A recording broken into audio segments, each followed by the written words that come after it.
Bueno, buenos días. Es un placer para mí estar junto a Adriana Arosteguiberri, la contadora general de la Nación, y Rodrigo Arim, como director de la Oficina de Planeamiento y Presupuesto, presentando un brevísimo resumen de lo que hemos presentado al Consejo de Ministros hace unos momentos y por lo tanto empezamos a divulgar de manera pública en materia del presupuesto. En primer lugar, lo que intenta hacer este presupuesto, como todo presupuesto quinquenal de un gobierno uruguayo, es hacer una prospección para los próximos 5 años y establecer una agenda de trabajo y una agenda de gestión para los próximos 5 años. De alguna manera, lo que este presupuesto pone sobre la mesa es una manifestación de rumbo de la política económica del país y de las políticas públicas del país, en particular en un contexto, digamos, de enormes desafíos y de gran incertidumbre. Ese contexto sigue marcando que las prioridades para este gobierno son el crecimiento y por lo tanto la inversión como dos elementos centrales, sigue marcando que la reducción de la desigualdad y por lo tanto el fortalecimiento de la materia de protección social es una segunda prioridad, y sigue poniendo a la seguridad, la mejora de la seguridad de los ciudadanos como un tercer elemento. O sea que los tres ejes del proceso presupuestal están firmemente afincados en estas tres grandes objetivos estratégicos, y tanto lo que son los presupuestos que tienen contenido presupuestal como aquellos que son de naturaleza programática están vertebrados en torno a estos objetivos. Me permito simplemente subrayar algunos elementos básicos. Este presupuesto tiene un conjunto de prioridades, un conjunto de principios sobre lo que está sentado. El primero es la responsabilidad.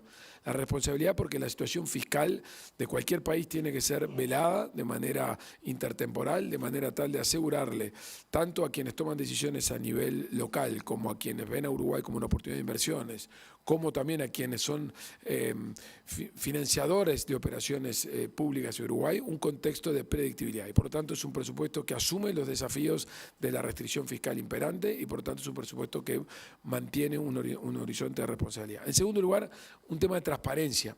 Nosotros van a ver, no voy a tener tiempo de desarrollarlo hoy con toda la extensión que yo quisiera, el presupuesto incluye un conjunto de iniciativas que fortalecen la transparencia del proceso presupuestal y la rendición de cuentas de parte del Poder Ejecutivo, no solamente al Parlamento, sino a la ciudadanía. En ese contexto está la regla fiscal y algunos elementos que están dibujados o que están, mejor dicho, establecidos fuera del perímetro fiscal, fuera de las estadísticas de las finanzas públicas. Además, es un presupuesto que apuesta por una enorme eficiencia. Van a ver ustedes, como los voy a transmitir enseguida, que las asignaciones presupuestales incrementales son modestas en términos de lo que son los objetivos planteados, pero estas asignaciones presupuestales incrementales a lo que invitan es a que los ministerios, los incisos, y nos consta que están trabajando en ello, busquen a su interior áreas de eficiencia, espacio de eficiencia para poder reorientar gastos y prioridades de manera tal de poder ejecutar cuáles son los objetivos que persiguen, cuáles son las metas que están dibujando, no solamente a partir de la asignación presupuestal incremental, sino también a partir de la línea de base, que como ustedes saben no fue abatida en este periodo presupuestal, sino que todos los organismos tomaron como punto de partida, como línea de base, lo ejecutaban en 2024, con la única excepción del MIDES, que tiene una situación particular. ¿Cuáles son las prioridades que este presupuesto, las áreas prioritarias de este presupuesto? En primer lugar, y con distancia, la infancia y la adolescencia. El 40% de las asignaciones presupuestales incrementales están focalizadas en acciones que tienen que ver con la infancia y la adolescencia. En segundo lugar, tenemos a la seguridad. El 12% de las partidas presupuestales incrementales de la asignación presupuestal están orientadas a acciones de seguridad. En tercer lugar, el crecimiento, que está también ubicado en torno al 2%, levemente por debajo del 12%, y ahí están todos los elementos que tienen que ver con innovación, programas sectoriales, fortalecimiento de la investigación y la captación de inversiones y la promoción de inversiones. Seguidamente está la salud con otro 12%, donde ahí están incluidas una serie de iniciativas que el Ministerio de Salud Pública tiene en materia también de atención a la primera infancia y en atención a algunas prioridades que ha definido en materia de salud mental. En siguiente lugar está la vulnerabilidad social, donde está toda la situación de calle, que es el 10% de las partidas de incremento de asignación, y el rubro otros aglutina aproximadamente un 14%. O sea que estas prioridades reflejan en la medida exacta cuáles fueron las prioridades establecidas por el programa de gobierno del Frente Amplio durante la campaña electoral. O sea, responden a cumplir con los 63 objetivos establecidos durante la campaña, distribuidos, por supuesto, en ejecuciones presupuestales que van a estar a cargo de diferentes incisos. Yo tengo un conjunto de ejemplos para comentarles, pero si a ustedes les parece relevante, eso lo podemos ver después. Solamente para que tengamos, se trata en cuenta algunos elementos. Se trata de un presupuesto de 700 artículos, un presupuesto no muy diferente a los niveles de artículos que tuvieron los últimos dos, tanto el de 2020 como el 2015, que uno anduvo por los 690, el otro por los 710. O sea que estamos apostando a un presupuesto de 700, 720 artículos porque algunos de ellos no están cerrados. La asignación presupuestal que nosotros estamos manejando tiene dos grandes componentes. La primera lo que son las asignaciones presupuestales incrementales, que son de lo que se ha hablado habitualmente en las últimas semanas, que para el 2026 está previsto 140 millones de dólares de asignación presupuestal incremental, pero que convergen a una asignación presupuestal incremental al final del periodo de 240 millones de dólares. ¿Estamos de acuerdo? O sea que la asignación presupuestal del primer año de 140 va aumentando progresivamente hasta llegar a una asignación presupuestal incremental final de 2029 por 240 millones de dólares. A su vez, el presupuesto va a incluir, después podemos hablar sobre esto si les interesa, recursos presupuestales para obras nuevas, por aproximadamente 700 millones de dólares por año, un poco más de esa cifra. De tal manera que la asignación presupuestal por año va a empezar con 840 millones de dólares el año que viene, los 140 millones de asignación presupuestal y los de obras nuevas asociadas a recursos de naturaleza presupuestal. Y termina el 2029 con una asignación presupuestal del orden de los 940 millones de dólares incremental, que tiene que ver con los 700 millones de dólares de ese año para obras nuevas con cargo presupuestal y los 240 establecidos en la asignación que les mencionaba. Luego, este contexto de este presupuesto está establecido en un marco de restricciones. Un marco de restricciones que son, como yo he dicho en repetidas oportunidades, desafiantes, pero que al mismo tiempo son manejables. Por lo tanto, el presupuesto lo que está previendo es superar un escenario de restricción fiscal inicial muy elevado. Este presupuesto tiene como origen la restricción fiscal más elevada de un inicio de periodo de gobierno desde el año 95. Esto quiere decir que el déficit fiscal, como ya lo hemos comentado en otras oportunidades, que en 2025 tiene lugar como consecuencia de un conjunto de decisiones que este gobierno tomó, pero también como un conjunto de decisiones que fueron tomadas por el gobierno anterior, que constituye un marco fiscal muy restrictivo. Por eso es que para nosotros el armar un nuevo marco de convergencia fiscal es el punto central del proyecto presupuestal. Ese nuevo marco va a girar en torno a una nueva regla fiscal, nosotros ya lo hemos mencionado en diversas oportunidades, que vamos a poner en el articulado, que básicamente lo que establece es un ancla, una meta unidimensional, o sea, una única meta en torno al ancla de deuda de mediano plazo que va a estar fijada para el gobierno central BPS en 65% del Producto Bruto Interno. ¿Cómo llegamos a ese 65%? Lo podemos conversar a lo largo de todas estas semanas que van a venir, porque detrás de esto hay una serie de consideraciones técnicas y de estimaciones que el gobierno ha estado realizando, no solamente dentro de su equipo técnico, sino que también lo ha estado haciendo con los organismos internacionales, con el Consejo Fiscal Asesor y con los miembros del comité de expertos que integran el Comité Fiscal Asesor. O sea que tenemos una nueva regla fiscal con una meta unidimensional que va a tener metas operativas que tienen que ver con una meta sobre el resultado fiscal estructural como tenía la regla anterior y que también va a tener un tope de endeudamiento como lo establece la ley. Lo que no va a tener, y si quieren sobre eso podemos después discutir, es una meta sobre tope de gasto. ¿Por qué? Por dos razones. La primera es porque es redundante en términos de las otras metas, o sea, no agrega nada, sino que introduce confusión y además porque detrás de una regla de tope de gasto hay un componente ideológico y político que este gobierno no comparte. El tope de gasto, el gasto público no es esencialmente malo, el gasto público tiene que estar dentro de los parámetros para poder manejar la política fiscal, pero el tope no es necesario la existencia de un tope de gasto para mantener las finanzas públicas de manera equilibrada.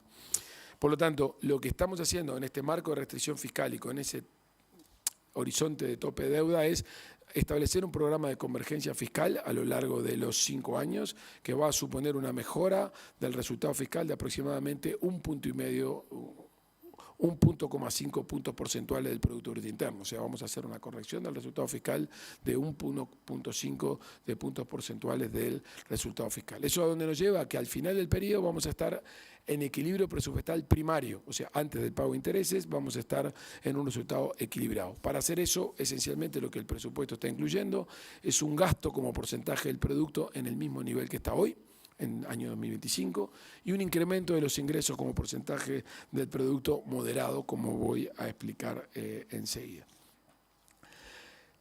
¿Cuáles son los dos fundamentos de los incrementos de ingresos del proceso presupuestal? Esencialmente dos. Por un lado, los incrementos de la eficiencia de la asignación presupuestal y por el otro lado, algunas adecuaciones tributarias que nosotros entendíamos necesarias. Esas adecuaciones tributarias están directamente relacionadas con la adhesión de Uruguay a acuerdos globales en materia de tributación, esto es la adhesión de Uruguay al impuesto mínimo global y por lo tanto eso es lo que va a estar incluido en la ley de presupuesto y eso supone localizar, y subrayo la palabra localizar, impuestos que ya las contribuyentes de este impuesto ya pagan. El diseño de este instrumento está hecho para que las compañías transnacionales que facturan más de 750 millones de dólares contribuyan en territorio uruguayo lo que ya están pagando en otras localizaciones o en otras jurisdicciones. Por lo tanto, esto no se trata para los contribuyentes de un impuesto, sino se trata simplemente de una localización tributaria en territorio uruguayo. Por eso es que esto no constituye un incremento del impuesto para la corporación o para los contribuyentes que van a hacer frente a esto. Sí supone un incremento de la recaudación para el fisco uruguayo porque es un impuesto que se grava en Uruguay.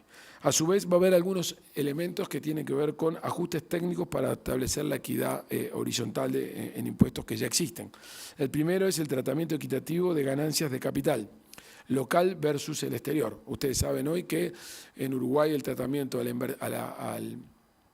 las inversiones locales no tiene un tratamiento simétrico con las inversiones en el exterior. En el 2011 se avanzó en gravar las rentas de capital derivadas de colocación en el exterior, pero no se avanzó en los incrementos patrimoniales del capital mobiliario y del capital inmobiliario, cosa que estamos haciendo ahora.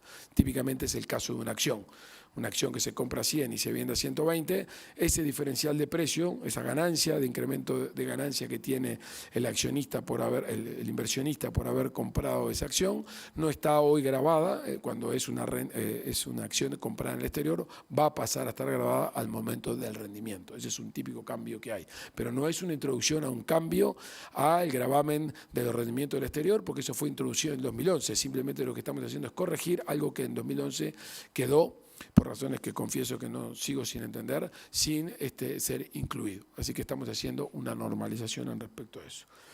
Luego estamos introduciendo algunas cláusulas que llamamos antiabuso para evitar que operaciones de compañías que compran y venden un activo en Uruguay puedan ser no gravadas. Hay casos recientes en Uruguay de grandes ventas de entidades o de activos que tuvieron lugar en Uruguay, pero en la medida que están alojadas en sociedades anónimas de países que no es Uruguay, esas rentas quedaron fuera de la posibilidad de ser grabadas. Simplemente estamos haciendo una adecuación para evitar que ese tipo de operaciones existan.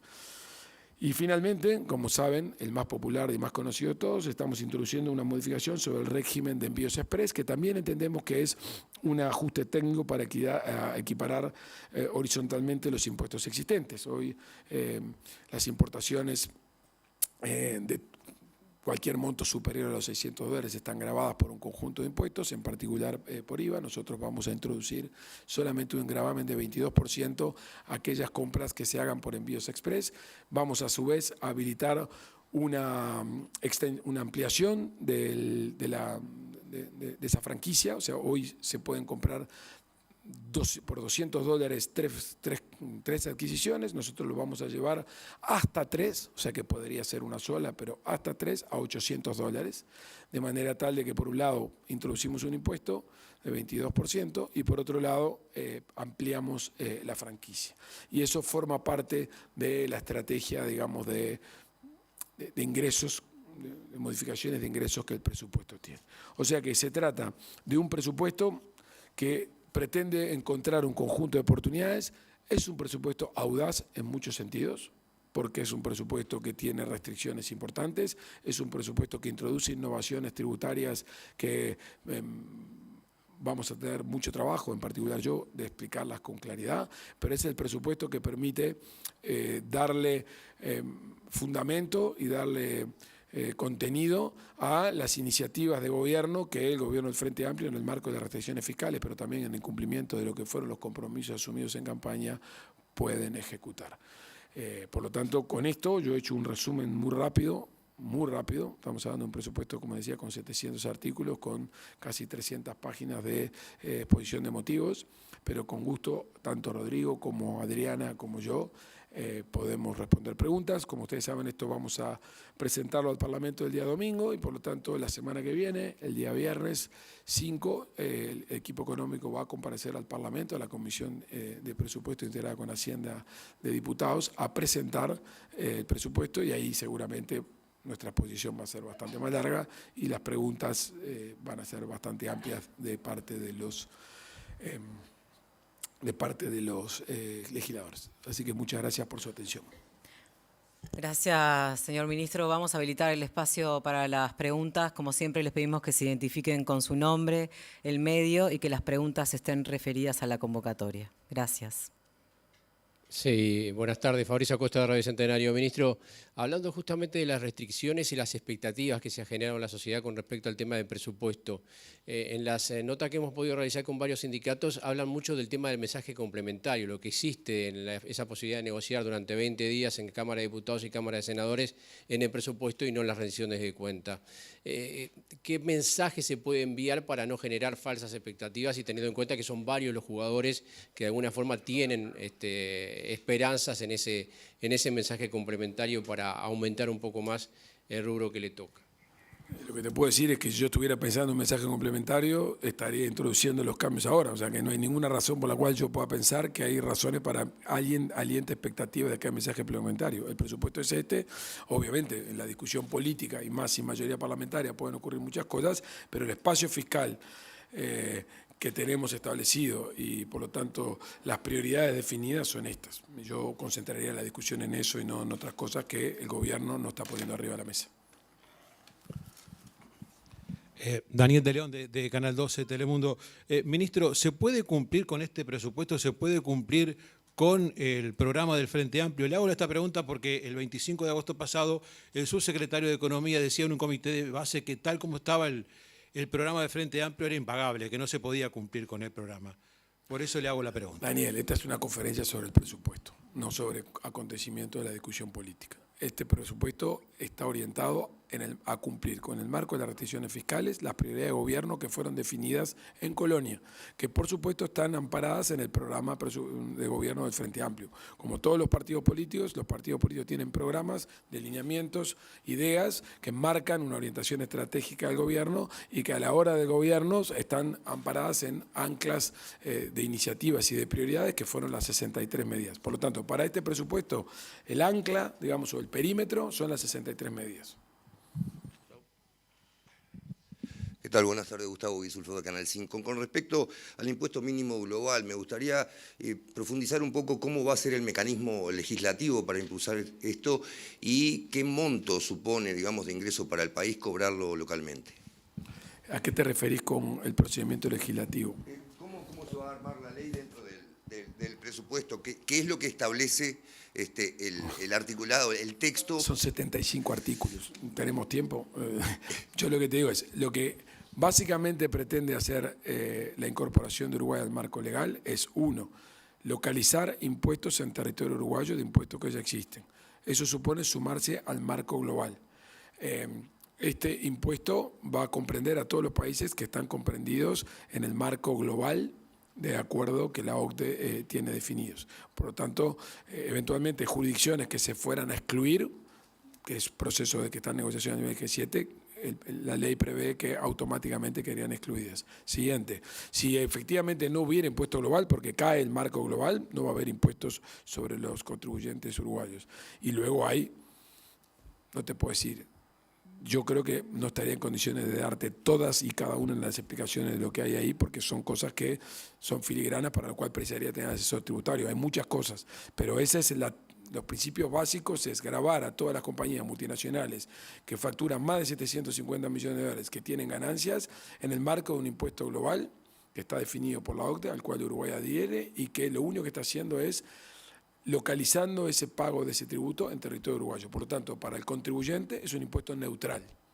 No le constituye ningún cambio en lo que es el monto de lo que está contribuyendo hoy. Lo que no quiere decir que no tenga costos de adaptación, lo que se llama costos de cumplimiento, adaptaciones contables, sobre las cuales ya estamos nosotros conversando con esas corporaciones. La pregunta no era cuánto significa de ingreso al país. Bueno, estamos haciendo estimaciones porque eso supone ser cuidadoso de cuáles son las jurisdicciones que están o no comprendidas y por tanto ese número no tenemos. Tenemos estimaciones nuestras por las cuales hicimos la programación, pero por ahora preferimos ser cuidadosos en esta cifra porque es una cifra estimada a partir de demasiados supuestos. Pero la programación fiscal y financiera incluye esos supuestos. Buenas tardes, Juan Pablo da Costa de Canal 4. Ministro, quería consultarle, en campaña electoral el presidente Orsi había hecho un compromiso en aumento de impuestos. El caso del impuesto a las compras vía web no puede entenderse como un aumento impositivo, esa es una. Y la otra, ¿cómo se va a estimular la inversión que usted ha marcado como clave para cumplir con estos compromisos? Gracias. En relación a la primera, ¿se acuerdan que yo durante toda la campaña dije que hacer promesas sobre temas impositivos era algo desaconsejable? Punto 1. Punto 2. En cualquier caso, en el escenario del periodo electoral, ¿ustedes saben cuál era el nivel de déficit fiscal proyectado por la estadística fiscal para el año 2025? Los invito a que vayan al septiembre de 2025, junio de 2025, y miren cuál era la proyección fiscal que la estadística fiscal oficial reportaba. ¿Saben cuánto era? 2,8. ¿Saben cuánto va a ser? 4,2, 4,3.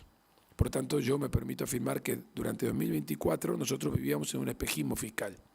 Yo mismo viví un espejismo fiscal. Yo sabía que el resultado fiscal no iba a ser 2,8, pero nunca pensé que iba a ser 4,2. Y si ustedes miran lo que los analistas privados decían, yo uno de ellos, en la respuesta al Banco Central, a la encuesta de expectativa del Banco Central de cuál iba a ser el déficit fiscal al cierre de 2025, la expectativa era 2,8. Por lo tanto, en campaña electoral se dijeron muchas cosas en base a la información que había en campaña electoral. Dicho en otras palabras, con un déficit fiscal de 2,8 en 2025, ¿hubiera sido posible no apurarse en estas innovaciones tributarias? Hubiera sido posible. Yo hubiera preferido ese escenario, ¿Por qué? Porque me hubiera dado tiempo, mucho más tiempo para implementar el proceso. Pero en la medida que se me acabó el tiempo, tengo que hacerlo ahora. Esa es la respuesta. Sobre las inversiones. Nosotros... El proyecto de ley incluye una serie de artículos, una gran variedad de artículos de cosas que nosotros ya anunciamos. Hace unos días anunciamos todas las modificaciones vinculadas a COMAP, la creación de la Dirección Nacional de Incentivos a la Inversión, la priorización en los estímulos COMAP vinculados a las MIPYMES. Muchas de esas normativas, bueno, la introducción, la consolidación de la ventanilla única para atención a la inversión, el encomendamiento a la ANDE para que dé asistencia técnica a la elaboración de los proyectos de las MIPYMES para presentarse a COMAP, etc. Después está todo el capítulo, eso lo anunciamos el lunes de la semana pasada como Ministerio de Economía. Lo anunció la directora actual de Zonas Francas, que es Isabel Antonacho. Hace unas semanas también con Juan Labraga y con Álvaro Lalane se hicieron una serie de anuncios en materia de desburocratización y desempapelamiento, que incluían normas vinculadas a despachante de aduanas, que incluían normas vinculadas a eliminación de tasas como la tasa ANSE, a la rebaja del impuesto a las exportaciones no tradicionales que cobra el LATU, siguiendo lo que había sido la práctica del periodo anterior. Todas esas normas que requieren norma legal están todas incluidas en el proyecto de presupuesto. O sea que todo el andamiaje legal que se requiere en materia de fomento de la inversión, atracción de inversiones, está todo incluido en el articulado del proyecto de ley. O sea que eso que hicimos en aquel momento fue hacer anuncios que algunos eran vía decreto, que los estamos implementando, como fueron la medida frontera, por ejemplo, que tuvo una ley especial. Otras que requieren este tipo de iniciativas están todas incluidas en el proyecto de ley. Buenas tardes, ministro, por acá. Santiago Carbone, de Agencia EFE. Quería consultarle por la medida de las compras en franquicia. Hablaba de un aumento a $800. Si esto va a ser en 3 partes iguales, como venía hasta ahora, si puede pasar a ser en una. Hasta $800. Se puede comprar una o la puede fraccionar hasta 3. ¿Y eso va a incluir todas las compras fuera de Estados Unidos y en Estados Unidos también? No. Como yo he dicho, nosotros tenemos vigente un tratado con Estados Unidos, el TIFA. Nosotros hoy estamos en condiciones de gravar las encomiendas que se consolidan en Estados Unidos. Eso es la opinión de los técnicos del Ministerio de Economía y eso es lo que vamos a hacer por ahora.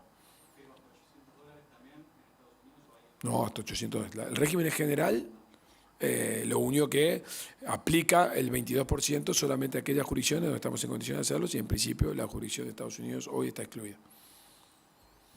Buenas tardes, ¿qué tal? Viviana Bermúdez de Montecarlo. Usted habló de recursos presupuestales para obras nuevas. Quería saber si puede ampliar un poco esta información. Habló de una cifra también. Gracias. Claro, gracias. Entre las obras que están contempladas, y yo ahora voy a hacer un listado, simplemente no voy a poder hacer un detalle de cada una, allí tenemos en materia de agua y saneamiento, la construcción de la represa del arroyo Casupá y la planta potabilizadora adicional de aguas corrientes. Ahí tenemos las obras, la planta repotabilizadora y la represa de arroyo Solichico. Ahí tenemos las obras de abastecimiento de redes para OCE en agua y saneamiento. Después estamos previendo 2 establecimientos de rehabilitación carcelaria, uno que ya está en proceso, tiene pago PPP, y otro nuevo con pago PPP. Estamos hablando de hospitales, Hospital Pasteur también vía PPP, Hospital de la Costa, vía CND. Estamos hablando de en red vial, algunos ejemplos: el potenciamiento y el desarrollo del corredor de carga Ruta 2, conectar la Ruta 4 con la 26, la construcción del bypass de Tala a la Ruta 7, la doble vía de Ruta 11 de interbalnearia, que conecta la interbalnearia con Ruta 8, la rehabilitación del corredor Ruta 26, los accesos al nuevo puente sobre el río Yaguarón, mejoras en los accesos. Esas son algunas de las obras que están incluidas en el plan de obras nuevas con recursos presupuestales que están previstas en el proyecto de presupuesto.